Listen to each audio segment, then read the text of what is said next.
পতনের Kamalapur rail station থেকে আমি আসছিলাম রাজবাড়ি থেকে ট্রেনে উঠে দৌড়িয়া ঘাটে এসে প্রবেশ করেছি। তখন দৌড়িয়া ঘাটে এসে স্টেশন থেকে আমি এইভাবে আসছি দৌড়িয়া বাজারে। বাজারে অনেক মানুষের ছোড়াছুড়ি করছে, কেউ আবার মারছে, কেউ আবার দৌড়াদৌড়ি করছে, কেউ আবার পালিশ দিয়ে দিচ্ছে। আমি রাজবাড়ির কাছে একটাই অনুরোধ, আমি ওকে সাহায্য করবেন সবাই। আমার যারা ভিডিও দেখছেন আমার সহযোগিতা করবেন সবাই। আমি চাই আমি সুস্থ হতে চাই, তাদের কাছে হাত জোর করছি। আচ্ছা, আরেকটা কথা বলতে চাই, তুমি অনেকের সাথে কালকে খারাপ আচরণ করছো, হ্যাঁ? জি, মানে কি কারণে করলা? আমি বললাম আমার মানুষ কাছে আমার কাছে আসতে না, আমার কাছ থেকে দূরে থাকতে, কারণ আমি তাদের কোনো ক্ষতি করছি না। কিন্তু মানুষ সেটা বোঝে না।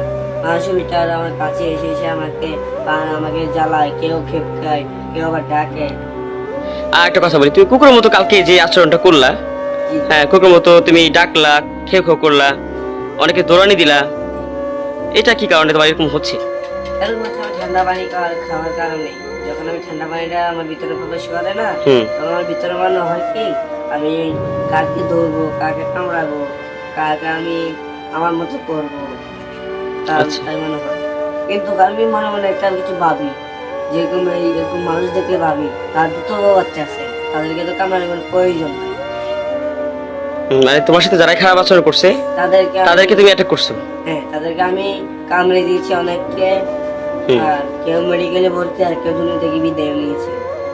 তাই না? জি। আচ্ছা, তোমার ঠিক কতদিন আগে তোমার কুকুর কামড়াইছিল? 3 মাস।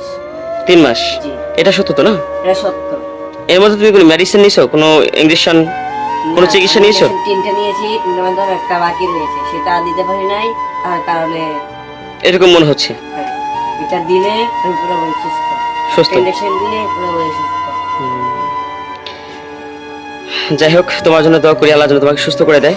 আর এই যে পান্নু ভাই, তিনি অনেক ভালো মনের মানুষ, তুমি আমি তাকে বিশ্বাস করি। বিশ্বাস করো? জি। আশা করি তার কোনো ক্ষতি করবে না। না না, তার তো অনেক বাচ্চা কাছে আছে।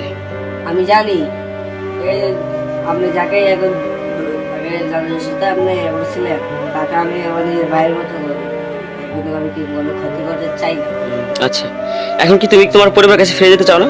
না না, আমি আমার পরিবারের কাছে পেয়ে আমার পরিবারে বলছে, আমার বাবা, আমার মা সবাই বলে আমাকে এখন বাড়ি গেলে করাই দিবে। তাই না? হ্যাঁ। আচ্ছা, তোমার আবার তোমার ঠিকানাটা বলো তো, তোমার বাসা ঠিক কোথায়? রাজশাহী, আর আমাদের দেশের বাড়ি রাজশাহী। আমি বাড়া থেকে রাজশাহী কোথায়? রাজশাহী তো সেটা আমি তো ছোটবেলা থেকে বার হয়েছি, আর কোনো বাসায় যাই না। আচ্ছা, আর বর্তমান কোথায় কোথায় থাকো তোমরা? বর্তমানে আমি আছি দৌড়িয়া ঘাটে। না, তোমার ওই বাবা মা কই থাকে? বাবা হ্যাঁ। আমার গুলিস্তান থাকে। গুলিস্তান থাকে। তোমার বাবা কি করে? ও শেখ।